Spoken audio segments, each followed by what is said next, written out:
सर्वांना खूप खूप नमस्कार. संकल्प प्रॉपर्टी लातूरच्या वतीने सर्वांचं मनापासून खूप खूप स्वागत करतो.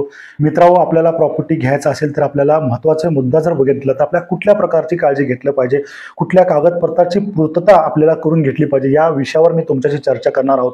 प्रॉपर्टी घेणं हे आपल्यासाठी खूप महत्त्वाचा विषय आहे, एक जिव्हाळ्याचा विषय आहे.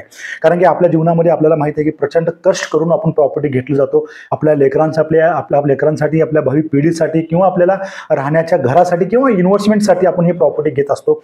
प्रॉपर्टी घेत असताना नेमकं कुठल्या डॉक्युमेंटची गरज आहे याविषयी मी तुम्हाला सविस्तर चर्चा करणार आहोत.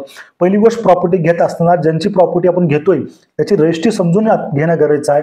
हे रजिस्ट्री घेत असताना त्या रजिस्ट्रीची पूर्ण लिंक कशा पद्धतीने आहे, कशा पद्धतीने ही रजिस्ट्री झाली आहे हे समजून घेणं गरजेचं आहे. त्यानंतर त्याचा जो सातबारा आहे किंवा सिटी सर्वे आहे, सातबारा देखील समजून घेणं गरजेचं आहे. आतापर्यंत जेवढे सातबारे आलेले आहेत हे देखील समजून घेणं गरजेचं आहे. त्यासोबत फेरफार, किती वर्षाचा फेरफार आहे, आतापर्यंत तो मूळ मालक आहे का, किंवा मूळ मालकापासून किती लोक हे प्रॉपर्टी परचेस केले आहेत, त्या प्रकारे सातबारा देखील आपल्याला बघून घेणं गरजेचं आहे.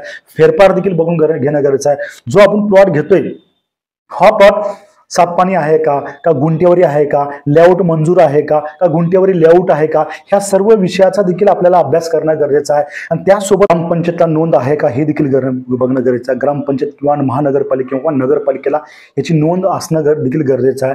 विशेषतः प्रॉपर्टी घेत असताना एनए टॅक्स देखील भरून घेणं गरजेचं आहे. अतिशय महत्त्वाचा विषय जो बघितला तर त्या प्रॉपर्टीवर लिटिगेशन आहे का हे देखील बघणं गरजेचं आहे. त्या प्रॉपर्टीवर लोन आहे का हे देखील बघणं गरजेचं आहे. आणि विशेष कसं आहे, ही जी प्रॉपर्टी आहे हा आई च्या माध्यमातून आलेली आहे का, वारसाच्या माध्यमातून आलेली आहे का, किंवा तो प्रॉपर्टी स्वतः परचेस केलेला ओनर आहे का, ह्या सर्व गोष्टीचा विचार करून प्रॉपर्टी घेत असताना कोणाची संमती घ्यायला पाहिजे, कोणाची संमती घ्यायला नाही पाहिजे, हे देखील विषय अतिशय महत्त्वाचा आहे. प्रॉपर्टी घेत असताना कुठलं झोन आहे तो प्रॉपर्टीचा, कमर्शियल झोन आहे का, रेसिडेन्शियल झोन आहे का, येलो झोन आहे का, झोन देखील समजून घेणं देखील अत्यंत गरजेचं आहे. कारण प्रॉपर्टी ही आपण पुन्हा पुन्हा घेऊ शकत नाही.